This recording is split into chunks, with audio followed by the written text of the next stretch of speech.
శ్రీ రేణుకా ఎల్లమ్మ తల్లి జ్యోతిష్యాలయం. భార్యాభర్తల మధ్య సమస్యలు, ప్రేమ సమస్యలు, కుటుంబ సమస్యలు, వ్యాపారంలో నష్టం రావడం, మనశ్శాంతి లేకపోవడం, అనుకున్న పనులు కాకపోవడం, కోర్టు సమస్యలు, నరదృష్టి, సంతాన సమస్యలు, పెళ్లి కుదరకపోవడం, ఆరోగ్య సమస్యలు, వాస్తు, ఇంటి సమస్యలు, విదేశీ ప్రయాణం, ధనం నిలకడలేకపోవడం, మీకు ఎటువంటి పర్సనల్ సమస్యలు ఉన్నా జ్యోతిష్యం చెప్పబడను. కోయా గురూజీ లక్ష్మణ్ రాజు గారు. Cell number 8466923012. ఓం శ్రీ మాత్రే నమః. ఛానల్లోకి స్వాగతమండి. ఈ వీడియోలో మనం సింహరాశి వారి గురించి మాట్లాడుకోబోతున్నాం. ప్రస్తుతం ఉన్నటువంటి గ్రహస్థితిని అనుసరించి ఫిబ్రవరి 26 శివరాత్రి లోపు ఈ రాశి వారికి ఒక పెద్ద సమస్య రాబోతుంది. ఈ గండం గడిస్తే అదృష్టమే అదృష్టం. అంతేకాదు మీ జీవితంలో పెద్ద మార్పులు కూడా జరుగుతాయి. అయితే ఈ రాశి వారికి శివరాత్రి లోపు రాబోతున్న సమస్య ఏంటి, దాని నుంచి ఎలా బయటపడాలి, అలాగే ఆ గండం గడిస్తే ఎటువంటి అదృష్టం వరిస్తుంది, జీవితంలో ఎటువంటి మార్పులు జరుగుతాయి అనే అంశాలతో పాటుగా ఈ సమయంలో మీరు చేసుకోవలసిన దేవతారాధన, అలాగే పాటించవలసిన పరిహారాల గురించి ఈ వీడియోలో మనం వివరంగా తెలుసుకుందాం. కానీ అంతకంటే ముందుగా మీరు కనుక మన ఛానల్ని ఇప్పటివరకు సబ్స్క్రైబ్ చేసుకోకపోతే సబ్స్క్రైబ్ చేసుకొని పక్కనే ఉన్న బెల్ ఐకాన్ నొక్కి ఆల్ సెలెక్ట్ చేసుకుంటే మేము ఇలాంటి వీడియోస్ అప్లోడ్ చేయగానే ముందుగా మీకు నోటిఫికేషన్ వస్తుంది. అలాగే వీడియోని ఎక్కడా కూడా స్కిప్ చేయకుండా చివరి వరకు చూస్తేనే మేమేం చెబుతున్నామో మీకు పూర్తిగా అర్థమవుతుంది. ఇక వివరాల్లోకి వెళ్ళిపోతే ముందుగా ఈ రాశివారి వ్యక్తిత్వం గురించి చూసుకున్నట్లయితే ఈ రాశివారు దయాగుణం, దానగుణం అధికంగా కలిగి ఉంటారు. ఎదుటివారు కష్టాల్లో ఉంటే ఖచ్చితంగా సహాయం చేయాలి అనుకునే మనస్తత్వాన్ని కలిగి ఉంటారు. అలాగే ఈ రాశి వారికి ఏదైనా పని అప్పజెపితే దాన్ని పూర్తి చేసేంత వరకు నిద్రపోని మనస్తత్వాన్ని కలిగి ఉంటారు. ఒక పనిని ఎలా పూర్తి చేయాలి అనే ప్రణాళిక రచించుకుని దాని అనుగుణంగా పనిని పూర్తి చేస్తారు. పెద్దల పట్ల గౌరవ మర్యాదలు కలిగి ఉంటారు. అలాగే వీరనుకున్న ఆలోచనను అమలు చేయటం వల్ల జీవితంలో ఉన్నత స్థానాన్ని చేరుకుంటారు. అలాగే మీరు ఉన్నతంగా ఉండటానికి కూడా మీ కుటుంబ సభ్యులు కారణమవుతారు. ఈ రాశి వారు ఎటువంటి స్వార్థం లేకుండా ఎదుటి వ్యక్తులకు సహాయపడతారు. ప్రస్తుతం ఉన్నటువంటి గ్రహస్థితిని అనుసరించి ఈ రాశి స్త్రీ పురుషులకి అనుకూలంగా ఉందనే చెప్పాలి. వ్యక్తిగత జాతకంలో గ్రహాలు నీచబడి ఉంటే తప్పితే అన్ని అంశాల్లో కూడా అనుకూలమైన ఫలితాలను పొందుతారు. అయితే ఈ సమయంలో మీరు కష్టాలు, సుఖాలు అన్నీ కూడా మిశ్రమంగా పొందుతారు. ఈ సమయంలో మీరు మొండి బకాయిలు వసూలు చేసుకోగలుగుతారు. అంటే గతంలో మీరు ఎవరికైనా డబ్బులు అప్పిచ్చి తిరిగి రాని పరిస్థితులు ఉంటే కనుక ఆ సమయంలో మీకు బాకీలు వసూలయ్యే అవకాశం ఉంటుంది. గతంలో తాకట్టు పెట్టిన బంగారాన్ని కూడా ఈ సమయంలో విడిపించుకోవచ్చు. నూతన వస్త్రాలు, వస్తు వాహనాలు, బంగారం కొనుగోలు చేస్తారు. దేవాలయ సందర్శనం చేస్తారు. కాలం మీకు చాలా అనుకూలంగా ఉంటుంది. సంతోషంగా కాలం గడుస్తుంది. తీర్థయాత్రలు కూడా చేస్తారు. ఇంట్లో శుభకార్యాలు నిర్వహిస్తారు. మనసులో ఏదో తెలియని అలజడి ఉంటుంది. అది వృత్తి, ఉద్యోగ, వ్యాపార లేదా కుటుంబానికి సంబంధించిన ఏ అంశమైనా సరే ఒక చిన్నపాటి కలత అనేది ఉంటుంది. జీవితాన్ని ప్రణాళికాబద్ధంగా ముందుకు తీసుకువెళ్ళలేకపోతున్నాం అని ఆలోచన కలిగి ఉంటారు. లేదా ఇతరుల్లాగా మనం సంతోషంగా ఉండలేకపోతున్నాం అనే ఆలోచన కలిగి ఉంటారు. లేదా మీకంటే చిన్న ఉద్యోగస్తులు ఎక్కువ జీతంతో సంతోషంగా ఉన్నారని, లేదా వారికి కొత్త ప్రాజెక్టులు ఉన్నాయని, సీనియారిటీ ఉన్నా మీకు రావట్లేదని ఇటువంటి ఆలోచన కలిగి ఉంటారు. ఇటువంటి చిన్న విచారం మీ మనసులో నెలకొని ఉంటుంది. ఇది మీ ఆందోళనకి కారణమవుతుంది. అయితే ఇదేమీ పెద్ద అంశం కాదు. దీన్ని గనక మీరు వదిలేస్తే మానసికంగా మీరు సంతోషంగా ఉండగలుగుతారు. ఎందుకంటే చిన్న చిన్న అంశాలను ఎక్కువగా ఆలోచించి మీరు అనవసరంగా బాధపడే అంశాలే ఈ సమయంలో ఎక్కువగా కనిపిస్తున్నాయి.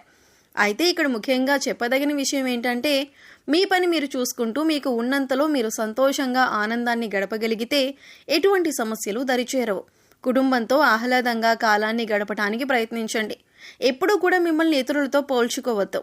ఇలా ఇతరులతో కంపేర్ చేసుకోవడం వల్ల మీలో ఉత్సాహం, ఆత్మవిశ్వాసం అన్నీ కోల్పోయే అవకాశం ఉంటుంది. కాబట్టి ఎదుటివారికి సంబంధించిన అంశాలను మీతో పోల్చుకోకండి. ఈ సమయంలో మీ ఉద్యోగానికి సంబంధించిన అంశాలలో ఏమైనా సమస్యలు ఉంటే అవన్నీ తగ్గుముఖం పడతాయి. మీ సహోద్యోగుల సహాయ సహకారాలు మీకు పూర్తి స్థాయిలో లభిస్తాయి. గతంలో మీ పై అధికారులతో కానీ సహోద్యోగులతో కానీ ఏమైనా సమస్యలుంటే అవన్నీ తొలగిపోతాయి. కుటుంబంలో ఏమైనా సమస్యలు ఉన్నా అవన్నీ తొలగిపోతాయి. చిన్న చిన్న అనారోగ్య సమస్యలు కూడా తగ్గుముఖం పట్టే అవకాశం ఉంటుంది. ఈ సమయంలో మిశ్రమంగా ఉంటుంది. ప్రతికూల పరిస్థితులు ఉండవు, అలా అని అనుకూలంగా ఉండదు. సామాన్యంగా రోజులు గడిచిపోతాయి. అన్ని రంగాలలో పనిచేసే వారికి వృత్తి, ఉద్యోగ, వ్యాపారాలలో సానుకూలంగా ముందుకు వెళ్ళిపోతారు. ఉద్యోగ రంగం వారికి, వ్యాపార రంగం వారికి అనుకూలంగా ఉంటుంది. మీడియాలో పనిచేసే వారికి మంచి అవకాశాలు కలిసి వస్తాయి. ఆర్థికంగా అనుకూల ఫలితాలను పొందుతారు. మీరు చేసే ఏ నూతన ప్రయత్నమైనా, అంటే మొదలుపెట్టే ఏ పనైనా సరే మంచి ఫలితాలను అందిస్తుంది. దిగ్విజయంగా ఆ పనులు పూర్తి చేస్తారు. విదేశాల నుంచి శుభవార్తను అందుకుంటారు. నిరుద్యోగస్తులకు నూతన ఉద్యోగ అవకాశాలు వస్తాయి. సమాజంలో ఉన్నత స్థాయి వ్యక్తులతో పరిచయాలు ఏర్పడతాయి. మీరు చెప్పాలనుకున్న విషయాన్ని ఎదుటి వ్యక్తులతో క్లియర్గా చెప్పగలుగుతారు. వారికి అర్థమయ్యేలాగా వివరించి మీకు నచ్చిన విధంగా వారిని మార్చుకుంటారు. ఆస్తి తగాదాలు, గొడవలు ఉన్నట్లయితే అవన్నీ కూడా తొలగిపోతాయి. అయితే ఈ సమయంలో మీరు ఎదుర్కోబోతున్న అతిపెద్ద సమస్య ఏంటి అంటే, మీ మాట తీరు అనేది చాలా జాగ్రత్తగా ఉండాలి. ఎందుకంటే మీ మాట తీరు వల్ల మీ బంధువుల్లో కానీ, ఇరుగు పొరుగు వారితో కానీ, లేదా స్నేహితులతో కానీ మాట పట్టింపులు వచ్చే అవకాశం ఎక్కువగా ఉంది. కాబట్టి మీరు మాట్లాడే ప్రతి మాట కూడా ఆచితూచి మాట్లాడాలి. ఎదుటి వ్యక్తులతో మాట్లాడేటప్పుడు మీ మాట తీరు మార్చుకోకపోతే కనుక అదొక పెద్ద సమస్యగా మారుతుంది. ఇక మీరు చెప్పాలనుకున్న విషయాన్ని ఎదుటి వారితో సౌమ్యంగా చెప్తే కనుక మీ జీవితంలో ఒక పెద్ద గండం గడిచినట్లే అవుతుంది. ఎందుకంటే మీ మాట తీరు సరిగ్గా లేకపోతే అది మీకు కెరీర్ మీద కూడా ప్రభావం చూపించవచ్చు. అదే మీరు మాట్లాడే విధానం మార్చుకోగలిగితే కనుక మీ జీవితంలో అదృష్టాన్ని చూస్తారు. దీనివల్ల మీరు కెరీర్లో కానీ, లేదా మీ వృత్తి, ఉద్యోగ, వ్యాపార పరంగా కానీ మీరు ఉన్నత స్థాయికి ఎదుగుతారు. మీ మాట తీరు మార్చుకుని మీ నైపుణ్యాన్ని ప్రదర్శించి జీవితంలో అత్యున్నత స్థాయికి ఎదగగలుగుతారు. ఈ చిన్న మార్పు చేసుకుంటే కనుక మీ జీవితంలో అతిపెద్ద మార్పులు జరుగుతాయని చెప్పొచ్చు. అలాగే ప్రతి ఒక్కరికి కూడా మీ పర్సనల్ విషయాలను తెలియజేయకండి. ఎవరు సొంతవారు, ఎవరు పరాయి వారు అనే విషయాన్ని మీరు గమనించాలి. అంటే ఎవరు మీ మంచిని కోరుతున్నారు, అలాగే ఎవరు మీకు కనబడకుండా శత్రువులుగా తయారవుతున్నారు అనే విషయాన్ని మీరు గమనిస్తూ ఉండాలి. ఇక శత్రువులకి కనుక మీ పర్సనల్ విషయాలు చెప్పినట్లయితే అవసరమైనప్పుడు ఆ విషయాలను ఇతరులకు తెలియజేసి వారు ప్రయోజనాన్ని పొందే అవకాశం ఉంటుంది. ఈ విషయంలో మీరు చాలా జాగ్రత్తగా ఉండాలి. అలాగే మీ శక్తికి మించిన సహాయాన్ని కూడా మీరు చేయకండి. ఎవరైనా కష్టాల్లో ఉంటే సహాయపడటం మంచిదే, కానీ మీ శక్తికి మించి మాత్రం సహాయపడకండి. అలాగే డబ్బులు కూడా అవసరమైన వాటికి మాత్రమే ఆచితూచి ఖర్చు చేయండి. ఏదైనా కొత్త పని మొదలు పెట్టేటప్పుడు అనుభవజ్ఞుల సలహాలు, పెద్దల సలహాలు తీసుకోవడం మర్చిపోకండి. ఏదైనా విషయం మనకి తెలియదు అనుకున్నప్పుడు దానికోసం కష్టపడి నేర్చుకుని సాధించాలి అనే తపనను మీరు కలిగి ఉండాలి. ఇలా చేయటం వల్ల జీవితంలో మీరు ముందుకు వెళ్తారు, అత్యున్నతమైన స్థానాలను చేరుకుంటారు. ఇక ఈ సమయంలో ఎవరైనా ఏదైనా చిన్న మాట అన్నా కూడా దాన్ని పెద్దగా భూతద్దంలో పెట్టి చూడకండి. కేవలం మీరు ప్రత్యేకించి మనసుకు తీసుకొని బాధపడి కోరి సమస్యను తెచ్చుకోవటమే తప్ప ఎటువంటి సమస్యలు ఈ సమయంలో వచ్చే అవకాశాలు లేవు.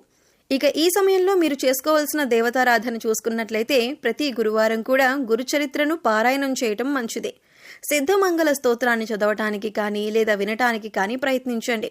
అలాగే దక్షిణామూర్తి వారి ఆరాధన కూడా చేయటం మంచిది.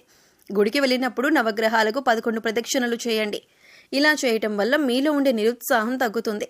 ప్రతి సోమవారం శివుడికి అభిషేకం చేయించుకోండి. మీలో ఉన్న మానసిక సమస్యలకు పరిష్కారం దొరుకుతుంది. మానసికంగా దృఢంగా ఉంటారు.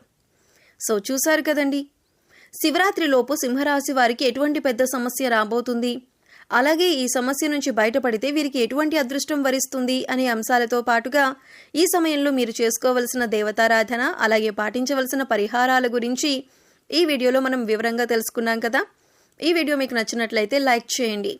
మీ ఫ్రెండ్స్ అండ్ ఫ్యామిలీ మెంబర్స్లో ఎవరైనా సింహరాశి వారు ఉన్నట్లయితే వారితో ఈ వీడియోను షేర్ చేసుకోవడం మర్చిపోకండి. అలాగే ఇప్పటి వరకు మన ఛానల్ని సబ్స్క్రైబ్ చేసుకోకపోతే సబ్స్క్రైబ్ చేసుకొని పక్కనే ఉన్న బెల్ ఐకాన్ నొక్కి ఆల్ సెలెక్ట్ చేసుకుంటే మేము ఇలాంటి వీడియోస్ అప్లోడ్ చేయగానే ముందుగా మీకు నోటిఫికేషన్ వస్తుంది. మరో చక్కటి వీడియోతో మళ్ళీ కలుద్దామండి. ఓం శ్రీ మాత్రే నమః.